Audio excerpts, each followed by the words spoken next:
Vamos a ver el siguiente ejercicio que nos dice eh, lo siguiente, es respecto a un ejercicio respecto a base y dimensión. Que lo van a leer por el título del video, se sepa.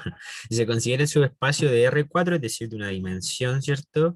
Que se va a componer, digamos, de cuatro componentes. ¿Ya? Pero R4, digamos, en un plano es bien difícil de graficar. ¿Ya? Sin embargo, bueno, acá tenemos una dimensión, un subespacio de R4, ¿cierto? Y nos define el subespacio como U igual a X, Y, Z, W, perteneciente a R4, ¿cierto? Y nos dan la condición en este caso, que si observamos la condición va a corresponder a I más Z más W igual a cero y nos dicen determina una base y dimensión. Entonces, nosotros siempre cuando queremos determinar una base y una dimensión, entonces en este caso de nuestro U, que va a ser nuestro subespacio, tenemos que trabajar con la condición que a nosotros nos dan dentro de este subespacio, que en este caso la condición viene dado por esto, el I más Z más W igual cero. Sin embargo, a veces viene la condición listita, pero en este caso viene igualado a cero. Por lo tanto, tenemos que trabajar un poco esa condición. ¿Y qué significa trabajarla? Es súper sencillo. Por ejemplo, si en este caso, que tengo esta condición que es I más Z más W igual a cero, lo que yo debería hacer, por ejemplo, podría dejar el I a la izquierda y pasar al otro lado el menos Z menos W. O podría dejar el Z de un lado y paso al otro lado el menos I menos W. Eso va a ser a gusto de cada uno, ¿ya? Sin embargo, acá siempre uno trata de decir como lo lógico, por ejemplo, en este caso dejarla ahí, como lo primero que tenemos ahí, y pasar el menos z con el menos w al otro lado. Esto va a ser nuestra condición. A veces esta condición viene listita, digamos en esta parte nos las ponen listita la condición. En este caso no, sin embargo, ahora, ¿qué debemos hacer nosotros? En base a esa condición que nosotros generamos, empezar a buscar elementos, es decir, realizar, digamos, la factorización de elementos. Es decir, por ejemplo, nosotros originalmente teníamos, ¿cierto? Un subespacio que se componía por X, Y, Z, W. Por lo tanto, ahora, como tengo esta condición que I va a ser igual a menos Z menos W, ¿qué significa eso? Por ejemplo, abro el paréntesis. X va a seguir siendo X, pero ahora el I ya no va a seguir siendo I solito, porque ahora nosotros dijimos que el I era igual a menos Z menos W. Menos Z menos W. El Z sigue siendo Z y el W sigue siendo W, ¿cierto? Entonces, en base a la condición, nosotros generamos, llamemos un nuevo vector, ¿cierto?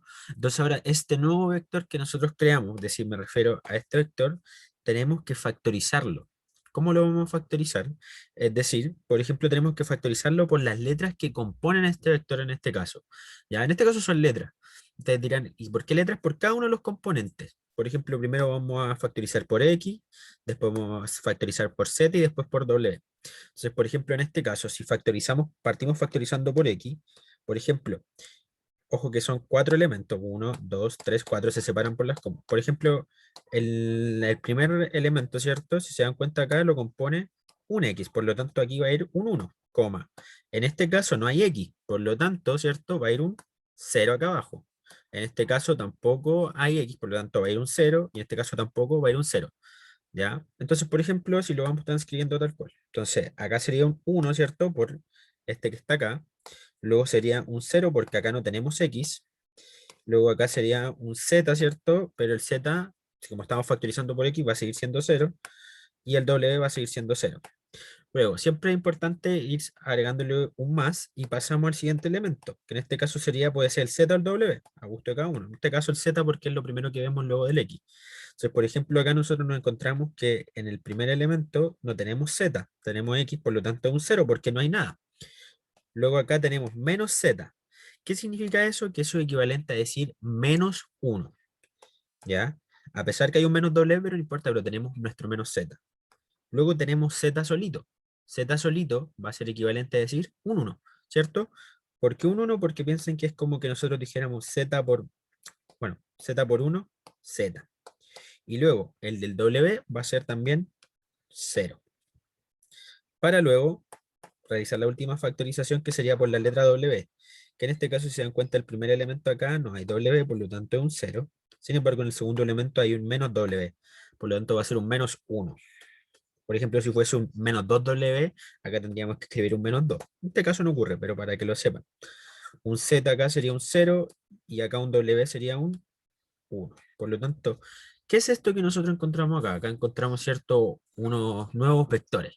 Estos vectores se va a conocer como el conjunto generador, ¿ya?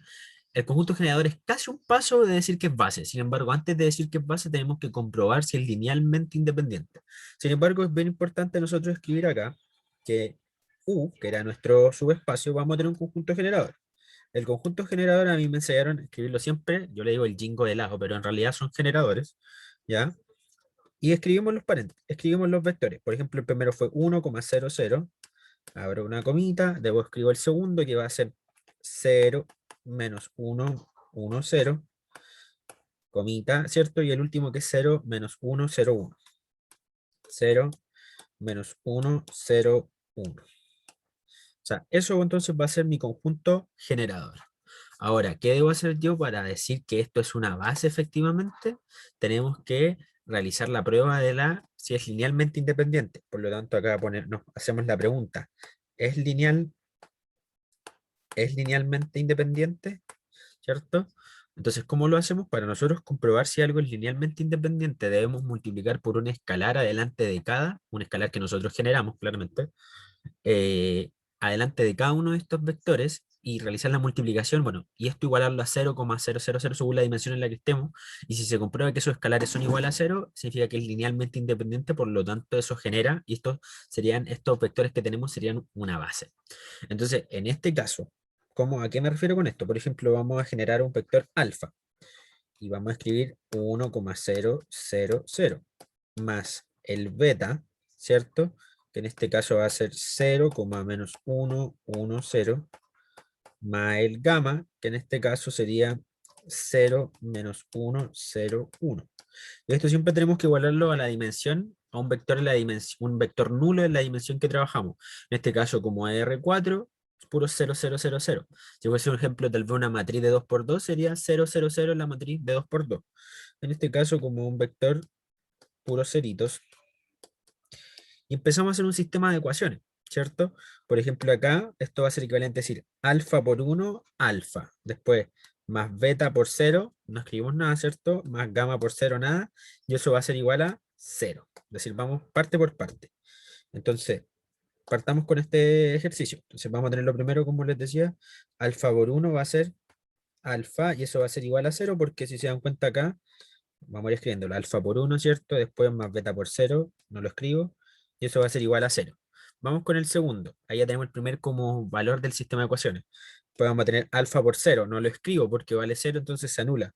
Beta por menos 1 va a ser menos beta, y luego tengo gamma por menos 1 menos gamma, y eso va a ser igual al segundo elemento, entonces va a ser, ahí tenemos menos beta menos gamma igual a 0. No podríamos trabajar eso, tal vez decir que menos beta igual a gamma, ¿cierto? Pero sigamos trabajando. Tercero, alfa por 0 sigue siendo 0, beta por 1, beta, gamma por 0, 0, ¿cierto? Y eso va a ser igual a 0. Bueno, ahí ya comprobamos que el beta igual a 0. Luego, alfa por 0, 0, beta por 0, 0 y gamma por 1, gamma. Y el gamma, ¿cierto? Lo igualamos con el último. Por lo tanto, si se dan cuenta con estas condiciones que conseguimos, ¿cierto? O digamos, esto podríamos hacer un sistema de ecuación, ¿cierto? Pero ya se dan cuenta sin necesidad de hacer un gran sistema, ya llegamos a las condiciones que, por ejemplo, el alfa igual a 0, el beta igual a 0 y el gamma igual a 0. Y esta condición nos serviría tal vez para comprobar, porque como sabemos que el beta igual a 0 y el gamma igual a 0, menos b menos gamma, ¿cierto? Menos beta menos gamma va a ser 0, se comprueba. Por lo tanto, es linealmente independiente, ¿cierto? Por lo tanto, o sea, nosotros decimos es linealmente independiente. Yo por lo general, cuando tenía controles, escribía como LI, es LI, me lo tomaban bueno. Entonces acá es linealmente independiente. Entonces, una vez que decimos que es linealmente independiente, podemos definir la base. Entonces, ¿qué vamos a tener acá? Vamos a definir entonces la base de U, ¿cierto? La escribimos de la siguiente forma. Entonces vamos a tener la base de U, aquí va a ser igual, y aquí abrimos unas llavecitas porque como ya comprobamos que es linealmente independiente, abrimos unas llavecitas y escribimos los vectores que habíamos antes escrito dentro del conjunto generador. Entonces, por lo tanto, va a ser 1,000, que era el primero.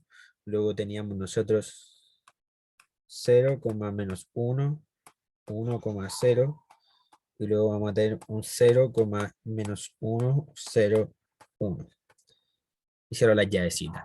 Y ese sería el resultado del ejercicio. Es decir, y antes, me falta la dimensión. Entonces, esto sería la base, lo que nos pedía la primera parte. Y me dicen, ¿y cuánto sería? Bueno, y la dimensión. La dimensión de U, entonces vamos a escribirlo como la dimensión, ¿cierto? De U, del subespacio. Aquí va a ser equivalente, en este caso, va a ser equivalente a la cantidad de vectores que obtuvimos. Entonces, en este caso tenemos 1, 2, 3. ¿Cuánto es la dimensión? 3. Por lo tanto, esa sería la dimensión, es decir, corresponde a la cantidad de vectores, ¿cierto?, que se generó en la base. ¿Sí? Y ese sería el resultado de este ejercicio.